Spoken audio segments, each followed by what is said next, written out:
Members and guests, please join me in welcoming those that are joining us via webcast.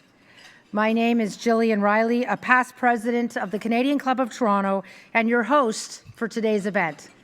Thank you for joining us. Je m'appelle Gillian Riley, une ancienne présidente du Club canadien du Toronto. Merci de nous rejoindre en ligne. Our club takes pleasure in bringing you an impressive list of speakers every season. While online exchange is the flavor of the day, face-to-face connections has never gone out of style for our club. The ability to fill rooms would not be possible without the generous support of our many sponsors. I'd like to acknowledge them now and offer our sincere thanks for their sponsorship. Bruce Power, represented by Steve Copeland. CAA, represented by Teresa De Felice. Ontario Real Estate Association, represented by Karen Cox. Primerica, represented by John Adams, and TD, represented by Tamara Finch. Please join me in thanking them.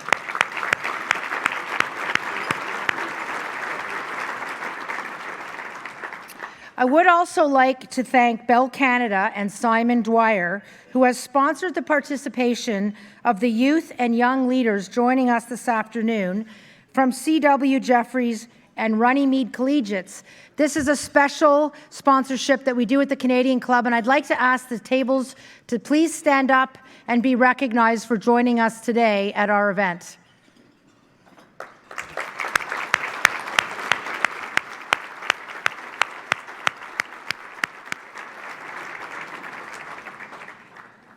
Thank you very much for attending, and I know you'll get a lot out of this.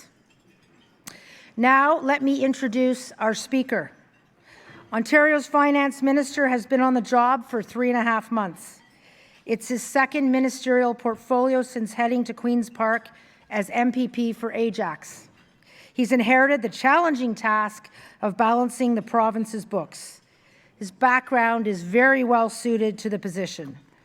The Honourable Rod Phillips entered provincial politics after a successful business career where financial matters were top of mind. He was chair of a global artificial intelligence company, Affinity Canada. He also chaired one of Canada's largest news media companies, Post Media. Minister Phillips is, of course, a former president of the CEO of the Ontario Lottery Gaming Corporation. He joined the Conservative cabinet as the Minister of the Environment, Conservation and Parks.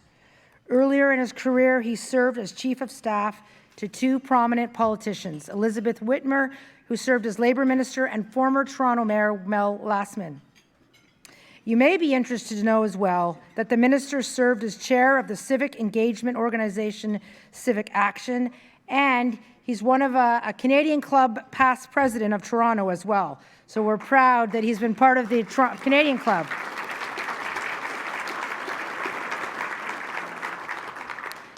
Please join me in welcoming the Honourable Phillips, Rod Phillips, to the podium for today's session.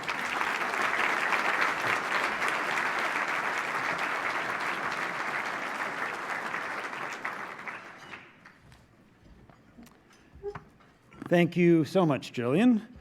And it is a real pleasure as a past president of this club, with well over 100 years of history, to get the chance to be here today. The club continues to play a very, very important role in terms of being a platform for the kinds of discussions that I think Canadians and certainly Ontarians are interested in. So I'm certainly proud of my I don't want to say how long ago I was past president. It was quite some time ago, but proud of that and very pleased and honored to have access to this podium today. I am joined at the head table. A number of my colleagues are here today, which is fantastic. But I am joined by several at the head table. Peter Beffenfalvy, who is our president of the Treasury Board, and Peter and I share a lot of things in common. We both represent ridings to the east of the Toronto, him in Pickering-Uxbridge, myself in Ajax, and we both seem to the people who've been tasked to keep an eye on the numbers. So Peter, thanks for joining us.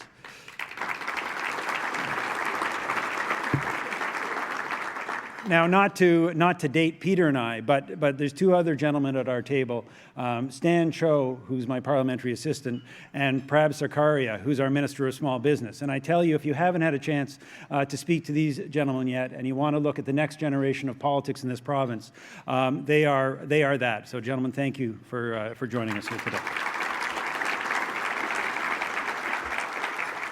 You do get a lot of interesting experiences in any ministerial role, as Prab and Peter and our colleagues could share with you. One of the interesting ones, I was sharing this story at our table, for anyone who's ever been to the building where finance is housed. It's the Frost Building, which is a lovely building built in the mid-1960s.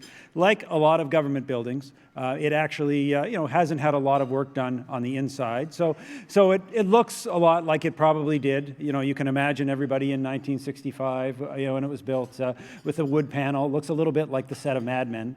But I had a funny story. One of the beautiful features of this building is an actual patio, which actually run between Stan and my office. And it overlooks, 7 stories up, it overlooks University and College Street. So it's a lovely feature. And I was leaving late one night, and one of the OPP security folks, one who's been there a little while, was in the room there, and he said, Minister, how are you enjoying your office? I said, well, Stan, I'm enjoying it. His name was Stan as well. Stan, I'm enjoying it a great deal. He said, well, you're using the patio a fair bit. And I said, oh, I am, but how did you know that? He said, well, we have a silent alarm that goes off every time you walk out. So I felt a little embarrassed, and I said, Stan, I'm sorry for that. He said, no. He said, we just owe so much money, we want to make sure you come back in. Anyways, it is a pleasure to be with you here today, and to talk about our vision, our government's vision, from a financial perspective, from an economic perspective, for this great province of Ontario. Now, early in my career, I was taught a valuable lesson, and it's a lesson that I've tried to carry in my various roles as CEO and board chair and otherwise when I've had the privilege of leading different organizations. The lesson's quite simple. Empower your team to create a vision of what could be, and then give them the tools to help put together the plan and deliver on that vision. Now, it sounds easy, but as many of you will know who've tried this exercise, it often isn't. It means challenging people to push themselves. Not look at what's directly in front of them, but look beyond that, to be bold and to be ambitious. To think beyond the barriers and the challenges that we're facing today, and to consider what the future could be. And then to do the hard work of developing and implementing the plan to get you to that vision.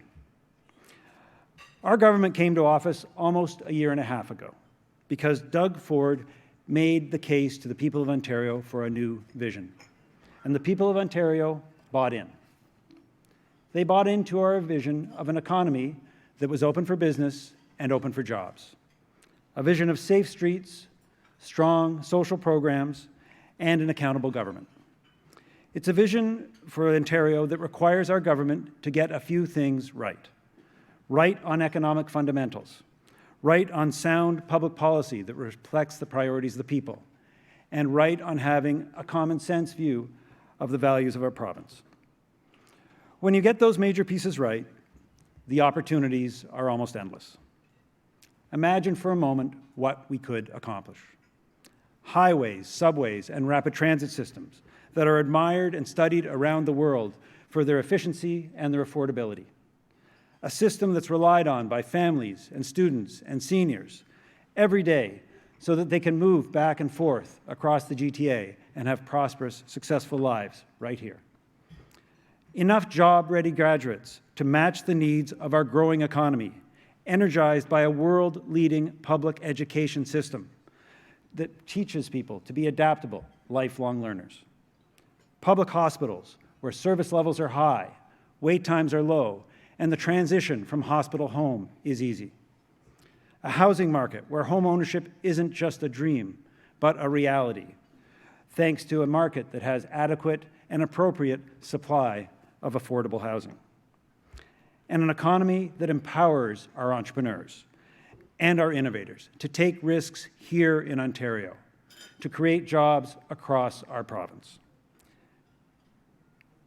This can be our future, an Ontario where each person and every family has the opportunity to be successful. And we have everything that we need to take on the world.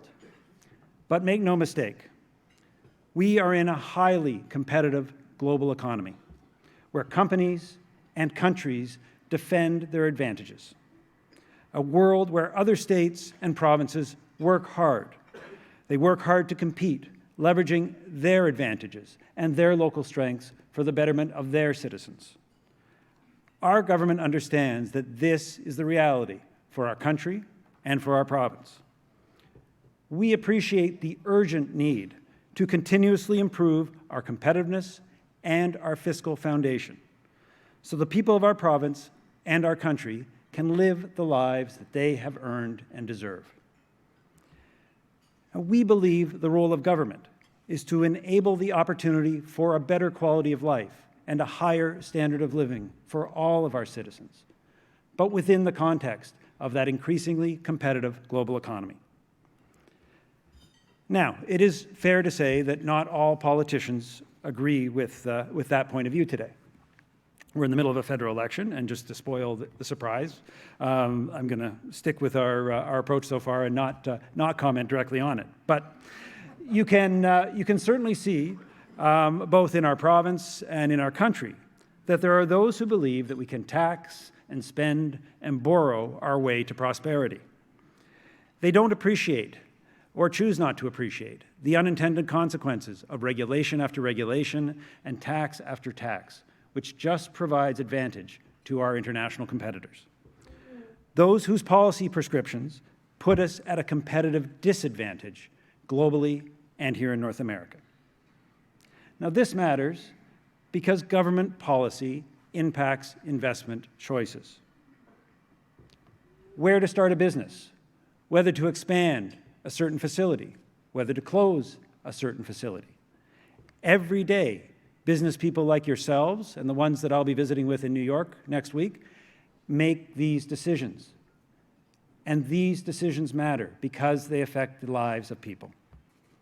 Now, during my time at Affinity, which, as you heard, is a global artificial intelligence company, we established new operations in 18 different countries around the world.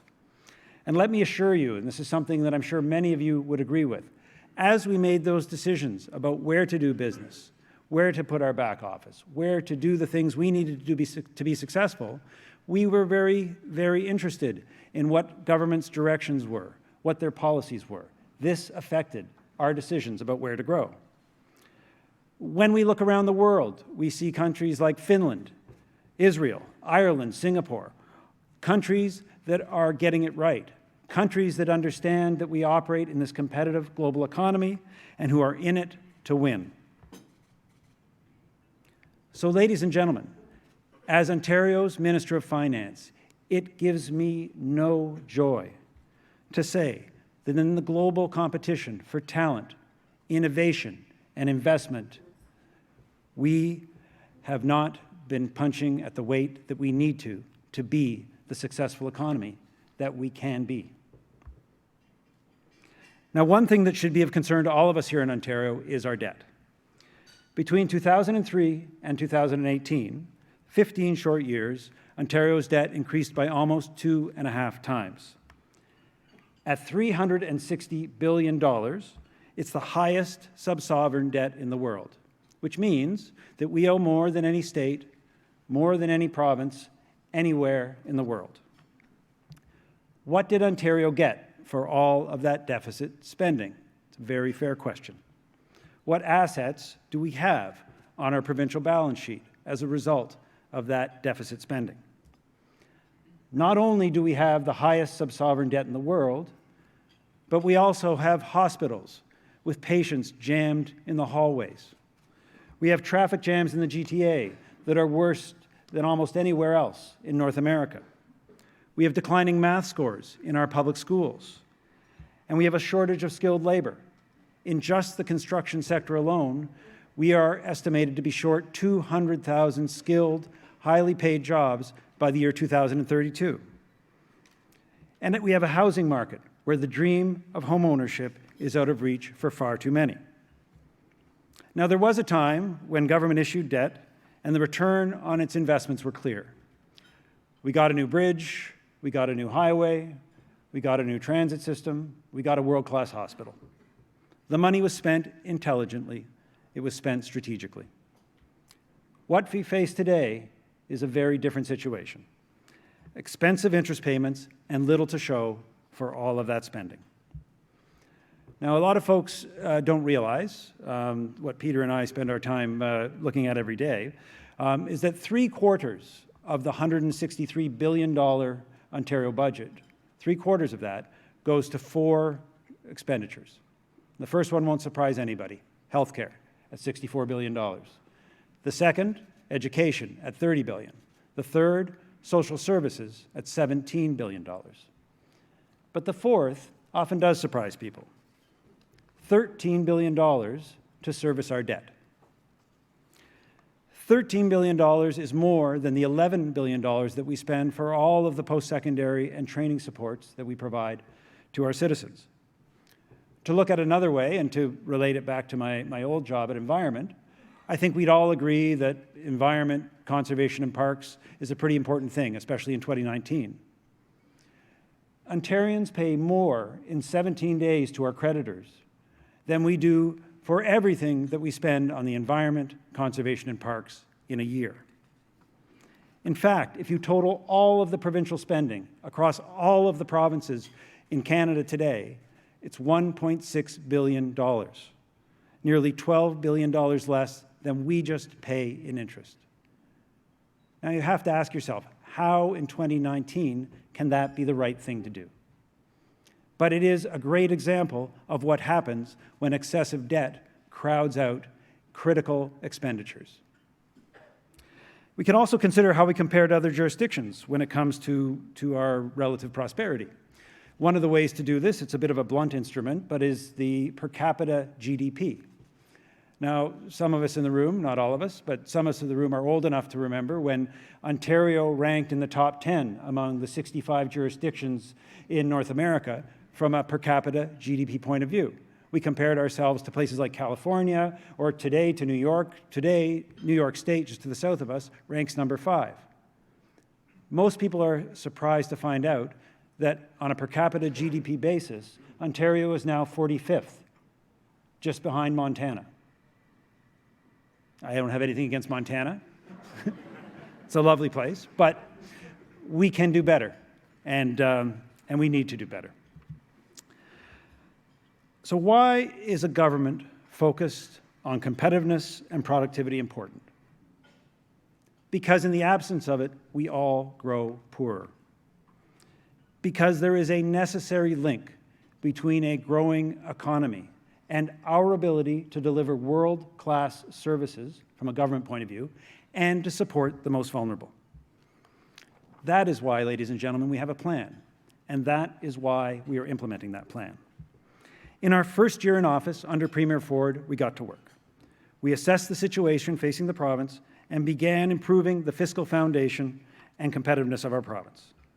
We began to undo the damage to Ontario's economy done by the previous government, and that started with getting serious about the deficit.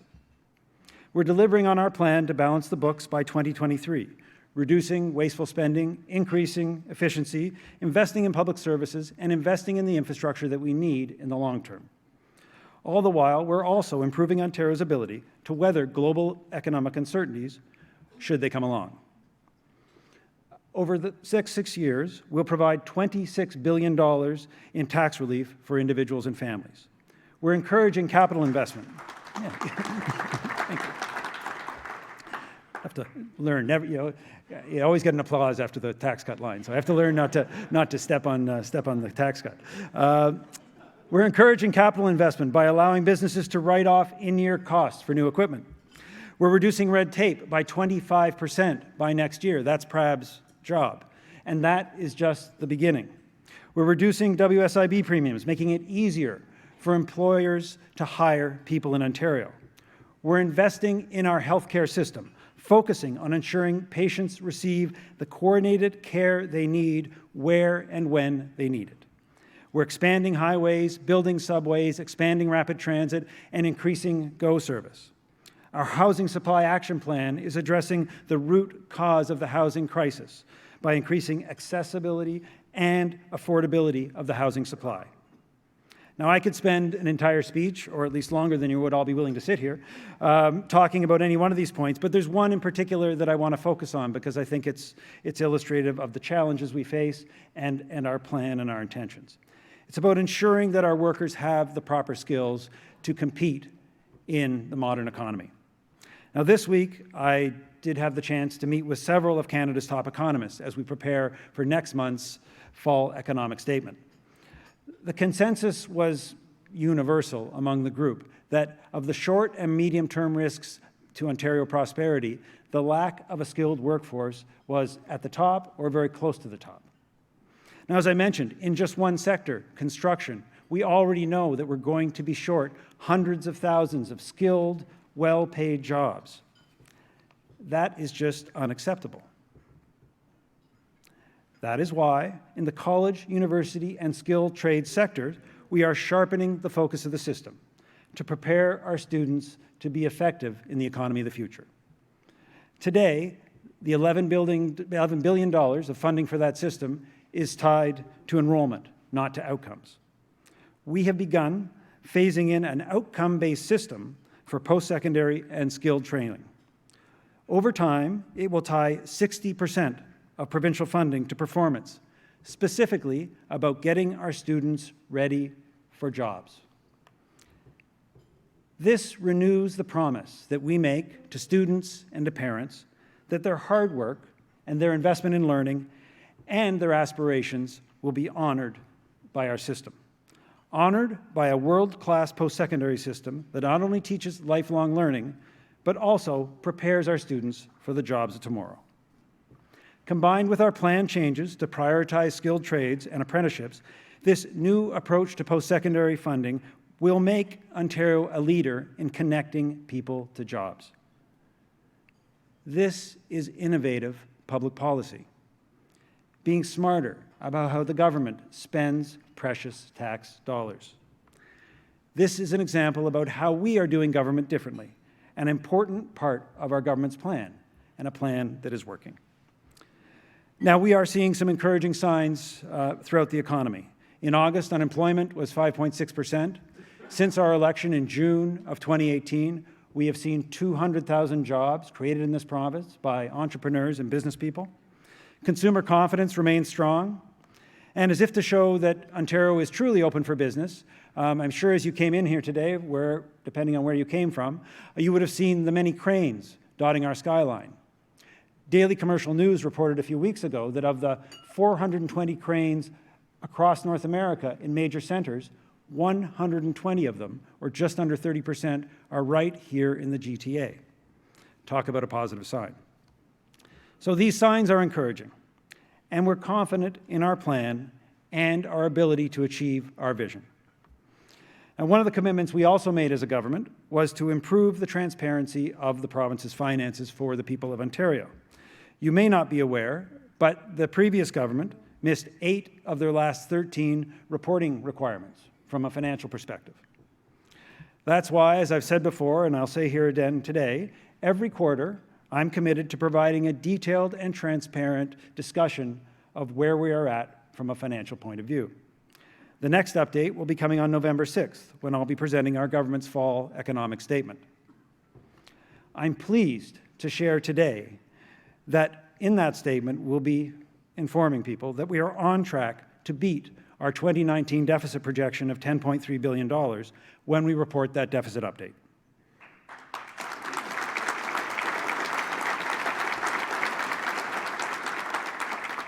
We are continuing on a prudent, purposeful path that will take us to budget balance by 2023, while still allowing us to make the important investments that are required for the services Ontarians rely on, and in particular for the infrastructure that we need for the future. So I won't be getting into the details today, but I will share that that fall economic statement is going to focus on our plan to build Ontario together. We are undoubtedly living in some uncertain times. A hard deal, no Brexit, is pending. The US-China trade war continues unabated. Protectionism is gaining strength globally, and G7 countries, including our own, are rolling up considerable debts in a time of relative prosperity. Our vision is to build Ontario together, to enable our province and our country to succeed and to win in that competitive economy, to make Ontario an island of stability and prosperity in an increasingly unstable world. To do this, we need governments with a long-term view beyond the next election cycle. And we need to build an Ontario where we can work together, protect our competitive advantages, and encourage each other to achieve and prosper. We have a tremendous amount of work ahead of us to reduce the regulatory and tax burden on Ontario's job creators, to keep our best and brightest at home, and attract new economy jobs and investment to our province, and to tackle our debt and deficit. And none of this is going to be easy. But as you all know, ladies and gentlemen, nothing that's worthwhile ever is. It will mean getting serious about addressing the fiscal challenges we face here and across Canada. And it will mean creating a culture that celebrates and rewards our entrepreneurs, that admires wealth creation, and critically rebuilds the essential link between our growing economy and our ability to provide the world-class government services that people expect and support our most vulnerable. We all have a role to play in this, and I know many of you in this room will be an important part of that. We can make an impact, and we can build that new Ontario together. And I'm confident in our government, I'm confident in our partners, and most importantly, I am confident in the hard-working people of Ontario that we can achieve this vision together. Thank you very much.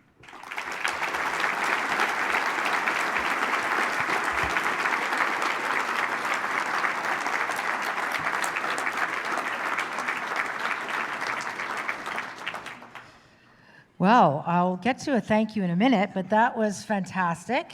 I'm sure you'll agree. We do have a few, yes, thank you.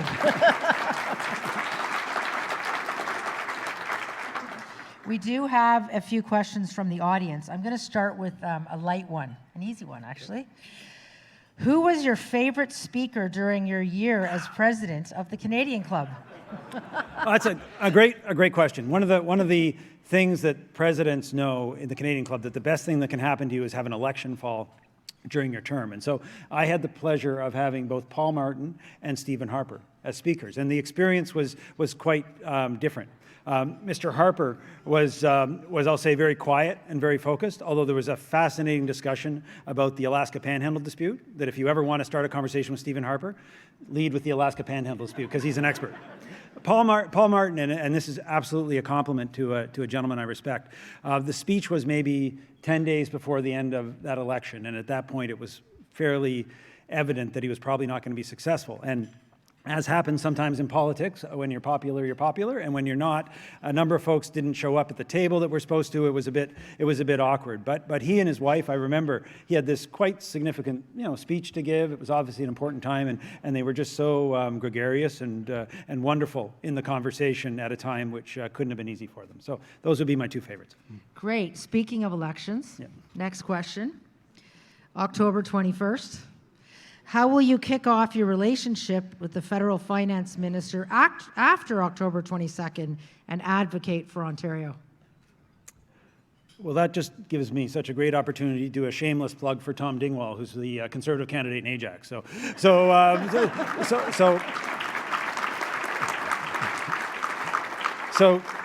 depending on whether it's Tom or not would change things. But listen, whatever, we have taken the view that there is much work to do, and that all of us in our government are focused on that work. And obviously that work is better done with partners, with good partners. So the current finance minister is someone I'm acquainted with.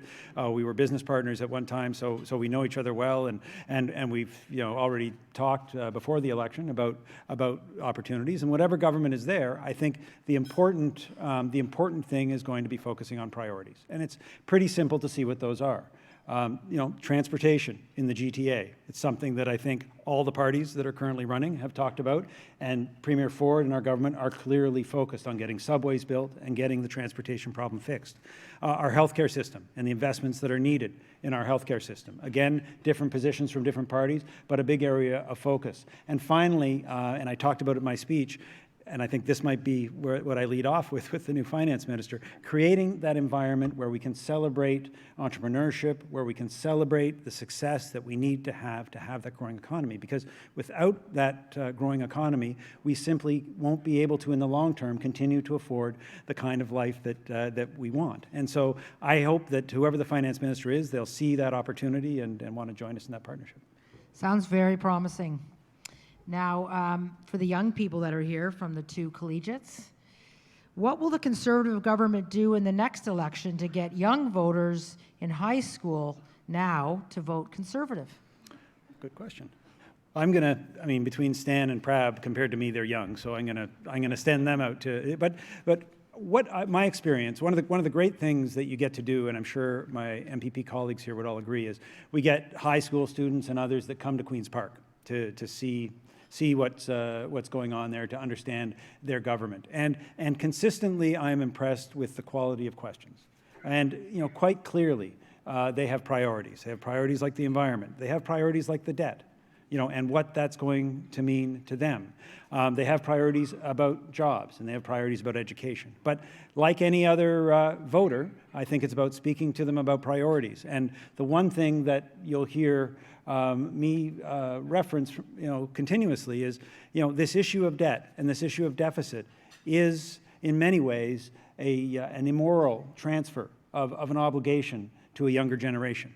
We can't continue to lather on debt on top of debt and not expect there to be a reaction from those very same young people. And the worst case, and I know this won't be the case for the young people here because I met them, but the worst case would be if young, ambitious minds decided that they didn't have a future here in Ontario because they were going to have to carry that obligation that is rightfully our obligation. And I think that's why we need to make distinct and clear progress on first eliminating the deficit and then working on the debt. And as I mentioned in my example about interest payments, how much more could we do if we had that $13 billion? I must say I was quite encouraged this week. My son, 16 years old, listened to the candidates in the riding where his school is, and he was quite engaged on the topics and quite interested. So I think young people definitely are interested, which is great to see. Well, thank you. I'm going to do a thank you for you now, so you're welcome to sit down.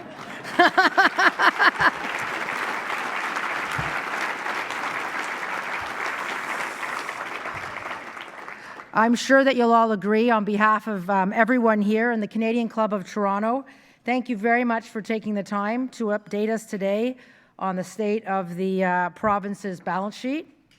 You presented a hopeful picture of where things are going.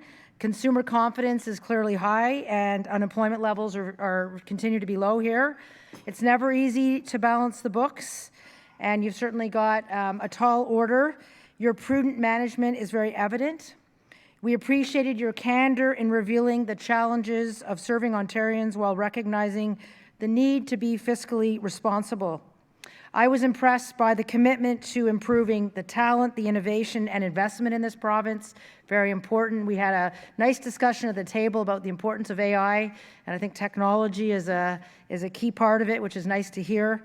Balancing the budget by 2023 and being set up, whether we get to a global economic uncertainty, is important, and sounds like we're on a good plan and a good track for that. We are excited about the plans for a better Ontario and look forward to seeing these plans in action. We wish you all the best in your ministerial role. So thank you, thank you.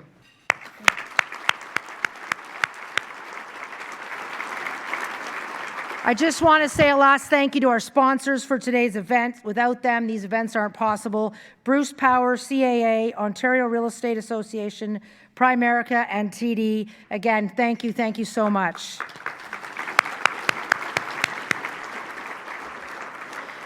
Thank you for coming. We hope to see you at a future event, and have a wonderful afternoon. Happy Thanksgiving to everyone.